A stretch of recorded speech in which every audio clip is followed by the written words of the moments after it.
LA This Week.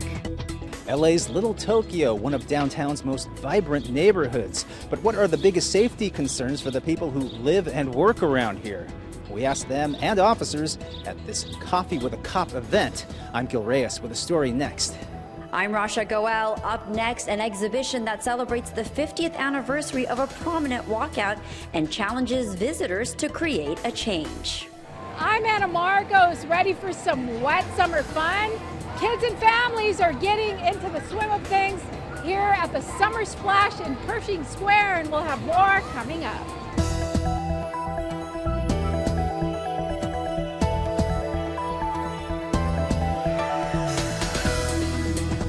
Hello and welcome to LA This Week. Thanks for joining us. I'm Yana Kay.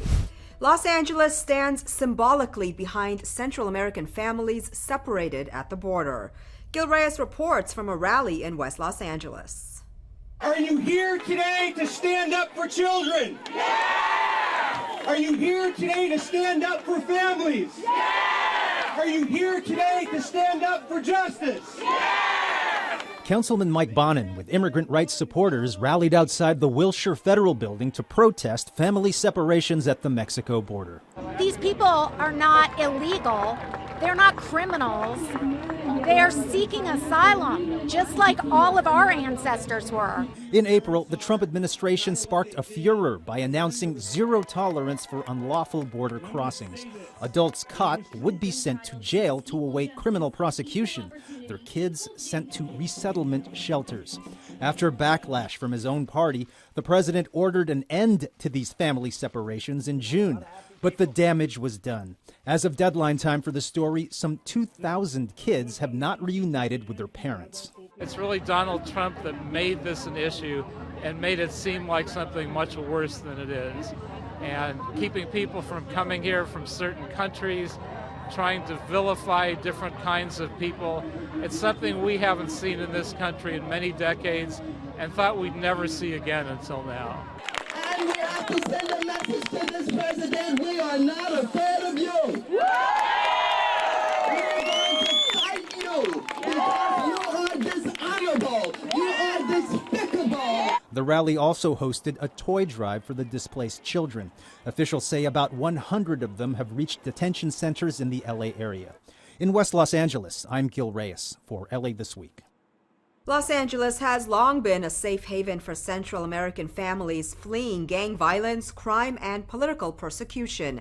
The separated families are mainly from Guatemala, Honduras, and El Salvador. An LA City firefighter killed in the line of duty is immortalized with a sign of his own. And as Gil Reyes reports, more of these markers will be popping up to honor dozens of other fallen heroes. Every LA City firefighter killed on the job is expected to receive the same honor, a sign bearing their name at the location where they perished. The first honoree is firefighter Frank Hodgkin. He died in 1980 battling a blaze in what is now the Frank Hodgkin Firefighting Training Center in Elysian Park. Back then, it was a Naval Marine Reserve facility. And as we enter yet another fire season, these memorials are messages to our firefighters that their work and their legacy of a long line of heroes and guardians of our city will forever be remembered. City Councilman and Chair of the Public Safety Committee, Mitchell Englander, wants the same recognition for the other 61 LA City firefighters killed on the job.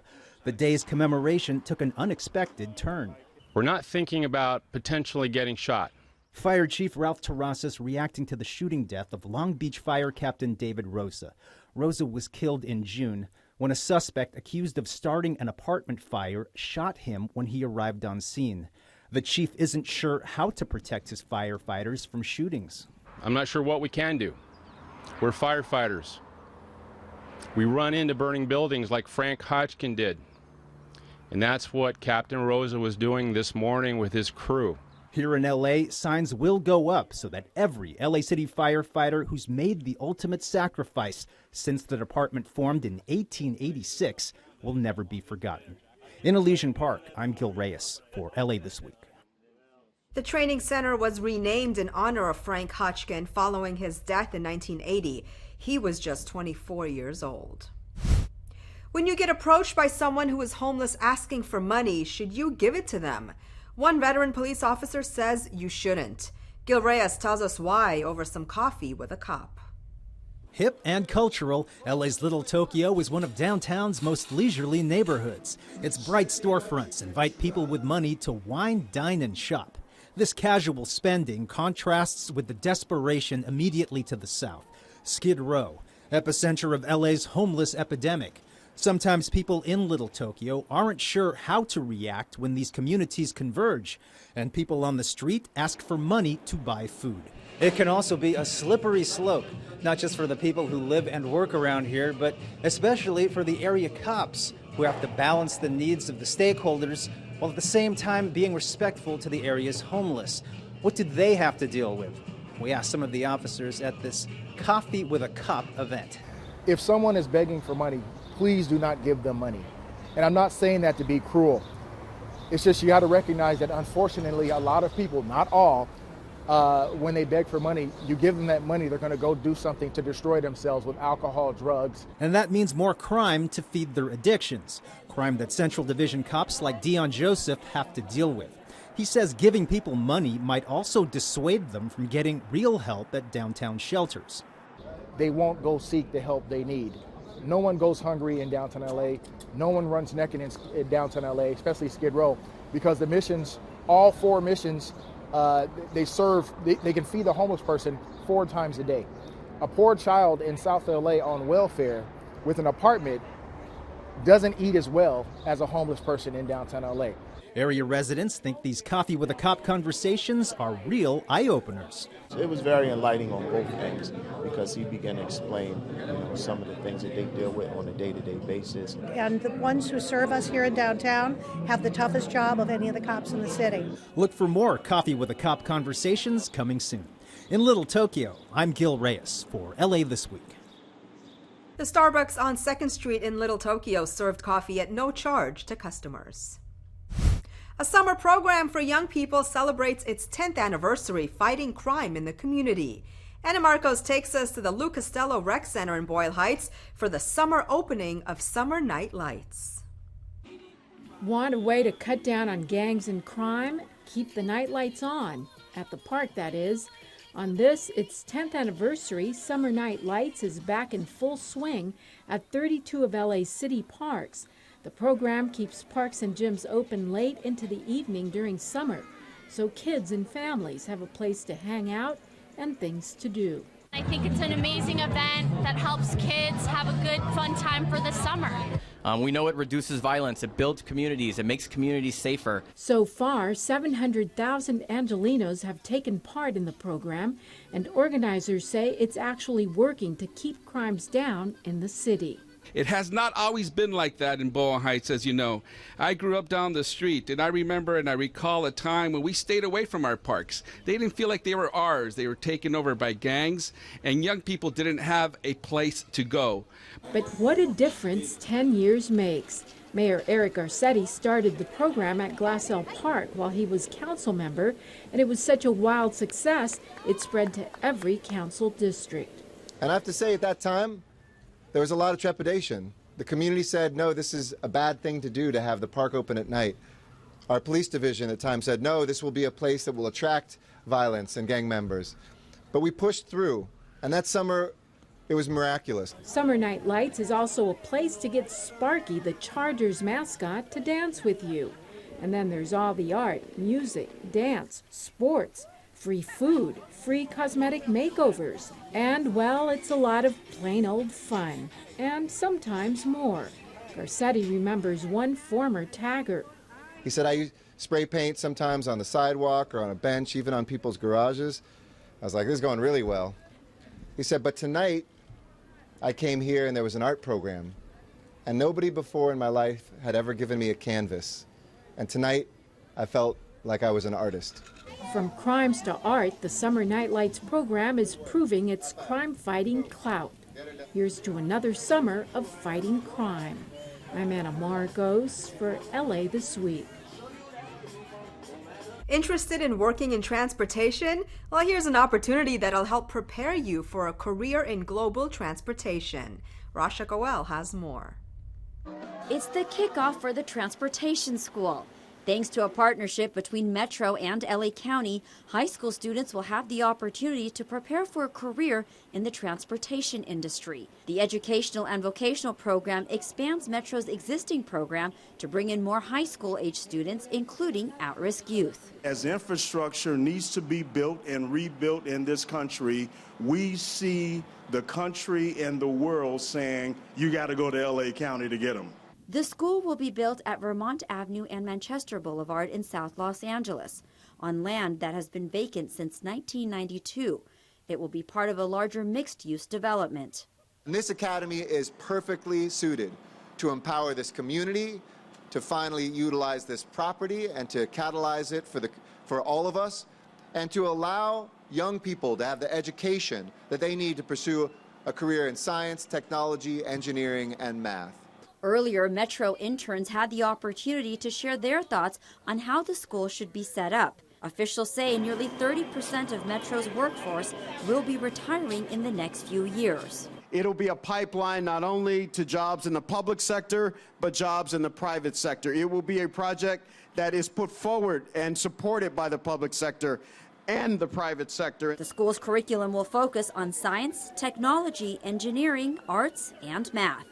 I'm Rasha Goel for LA This Week. One organization with a rich legacy of charitable work in South Los Angeles celebrates half a century of service. As Gil Reyes reports, the Brotherhood Crusade threw a gala to say thanks to all their supporters over the years.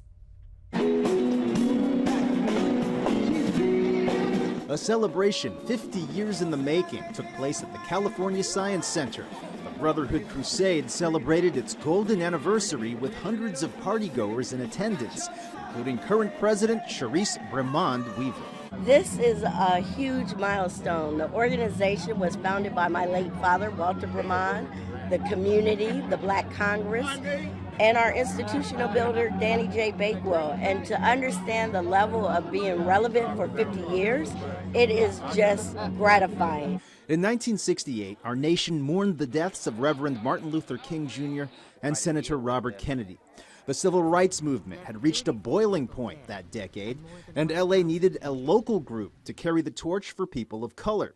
The Brotherhood Crusade was born. So we raise money from individuals primarily to give back to other nonprofits that traditionally have not been able to get money from the government, from cities. That's really what Brotherhood was founded on. Money raised goes to youth, health and wellness, and school programs. LA City's 3 elected black leaders, Council President Herb Wesson, Council members Curran Price, and Marquise Harris-Dawson are all big supporters. It's important for us to celebrate organizations like this in Los Angeles. They are absolute gems. Without them, our city begins to come apart at the seams, and it doesn't turn into the vision that we all have for where we want to live. Here's to many more years serving with pride, compassion, and commitment. In Exposition Park, I'm Gil Reyes for LA This Week.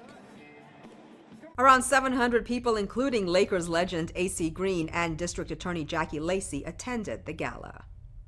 Well, we know it as a place to donate items and clothes, but this organization is doing much more. Rasha Goel has more on how Goodwill is giving back to the community in more ways than one.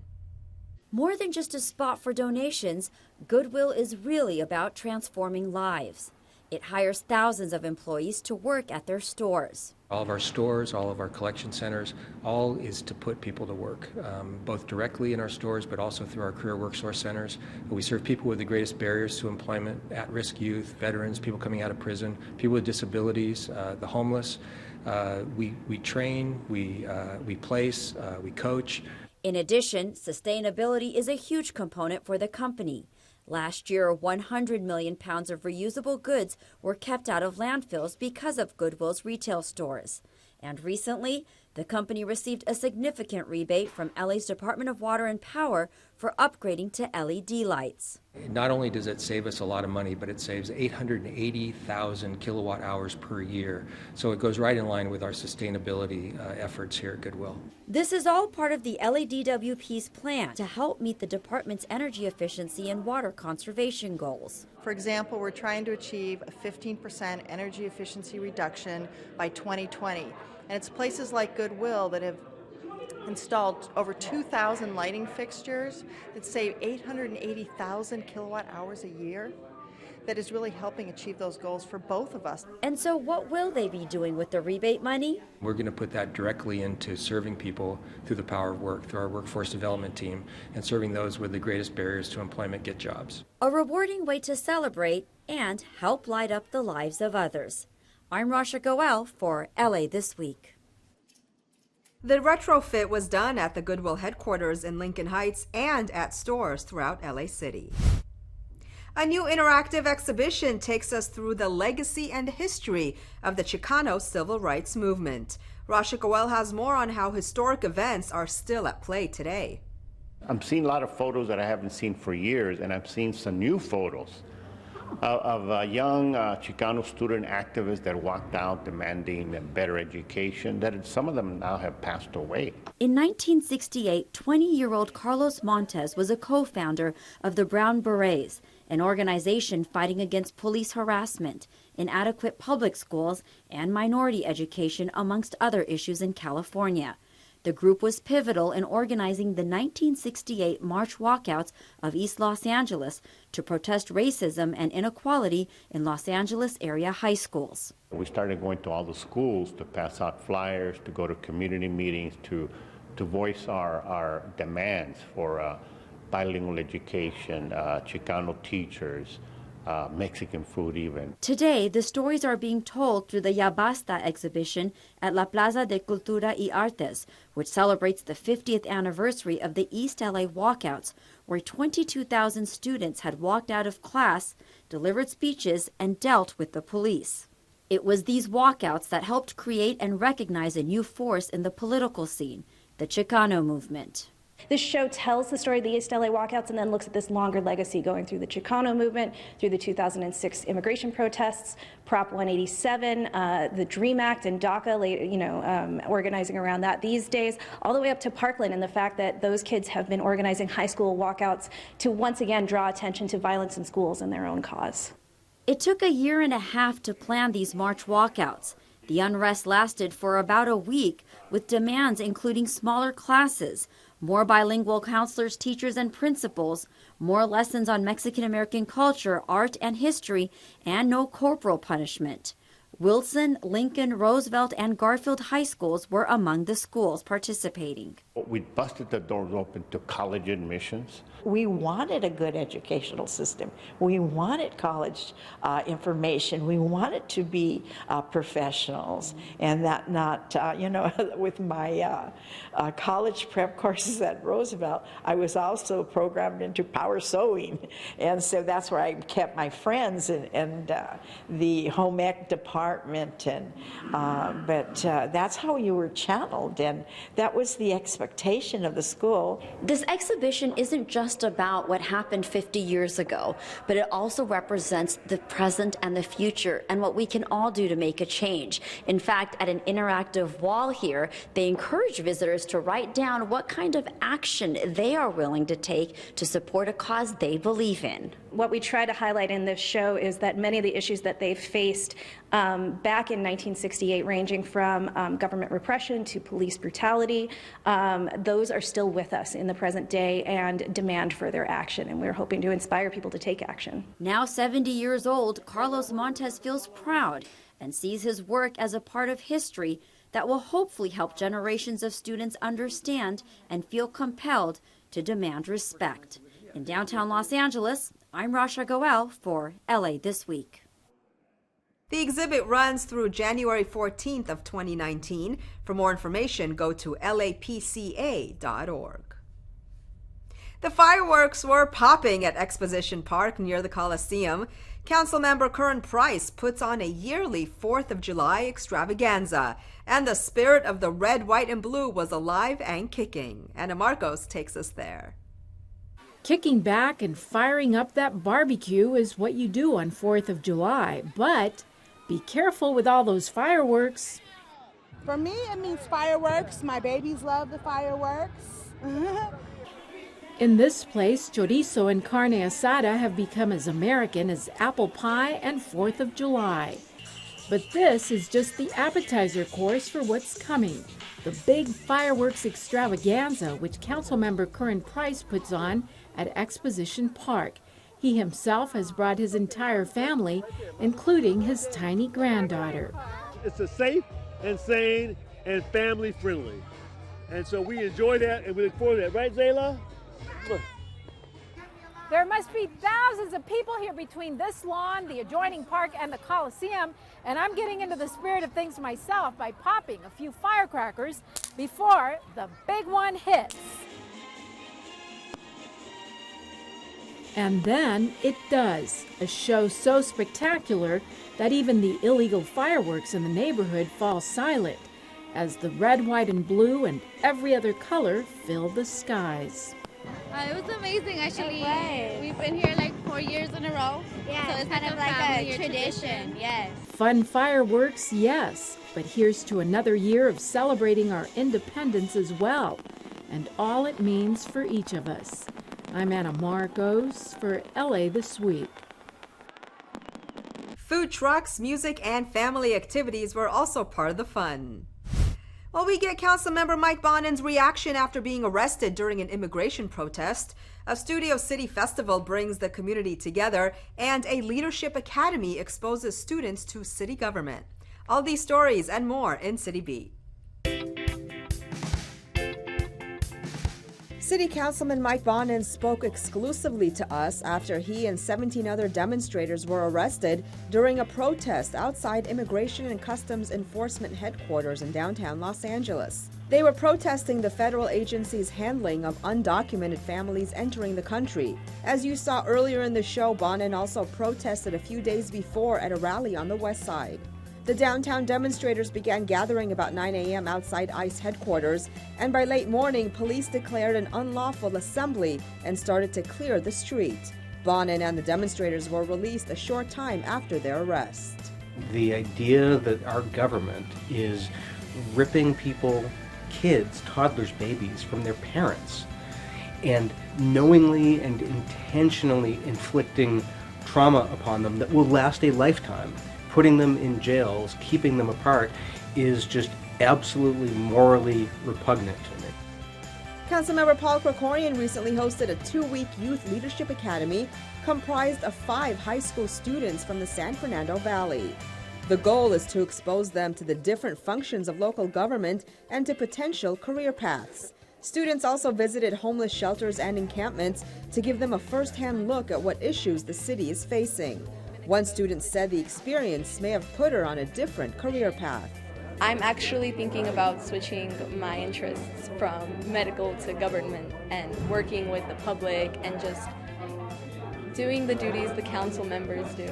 It's a great opportunity for leadership development, for civic engagement, for civics education.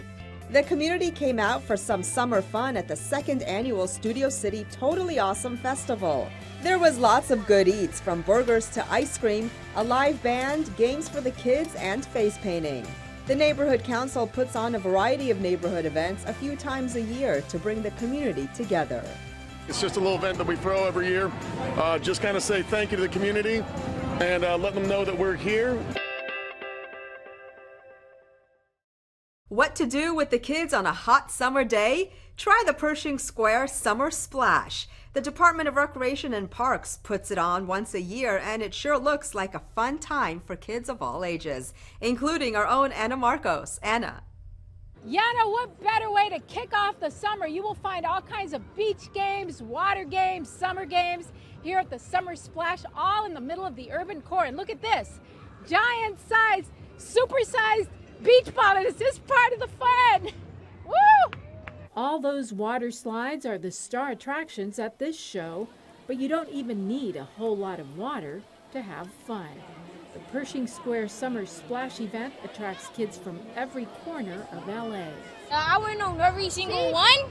I got wet, I got soaked, and when I came back out, I'm dry. It's hot outside. I feel great. It was really fun to go down the water slide, and it was so scary at the same time. Are you having fun? Yes. No, don't touch, please. Don't touch. Yes, yes, yes, yes, yes. Some try their hand at juggling. Okay, that's a summery thing to do. There is a bit of a learning curve, but if you practice enough, maybe one day you'll be as good as this guy. What? With stilts too? Or you can just go the easy route, spin a plate on a stick. It's a plastic plate, so it's okay if it falls. It's good for all children to get out and be in the sunshine and meet each other. We have multicultural kids here, and they're all getting along, and they're all playing, and we give free ice cream at the end of the day. That's why it's good, free ice cream. Department of Rec and Parks organizers are even on hand to help kids sign up for their Learn to Swim classes. And for those too little to learn how to swim, well, there's plenty of fun activities for them as well. Ah, now that's the life. Yep, it's something to clap about. It's great on a warm day to be able to get the kids out and run around and do something fun. Well, you know, it's not a lot of stuff to do out here in LA for the little ones. So when I heard about this, I thought I'd bring them out and let them have some family fun. Even in the middle of a hot day in urban LA, life is a beach. At least once a year in Pershing Square. Now, where's that ice cream? I'm Anna Marcos for LA This Week. There was also free food, balloon artists, and much more.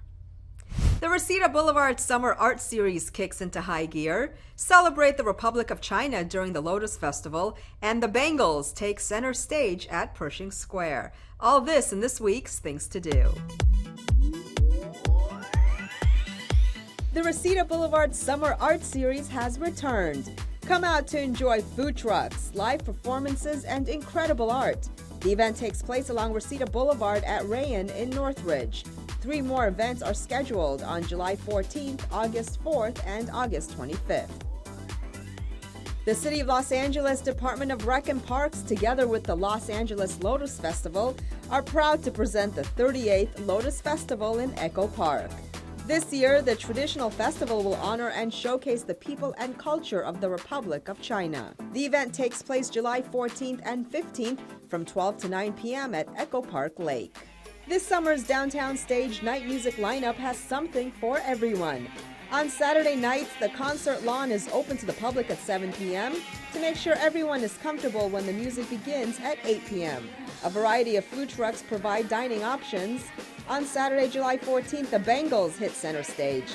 Don't miss it starting at 8 p.m. For more, visit laparks.org. And that's a look at some things to do. Well, that's going to do it for this edition. I'm Yana Kane from all of us here at LA This Week. Thanks for joining us. A reminder that you can catch us online at lacityview.org. You can also follow and like us on Facebook. We'll see you back here next week for more of LA This Week.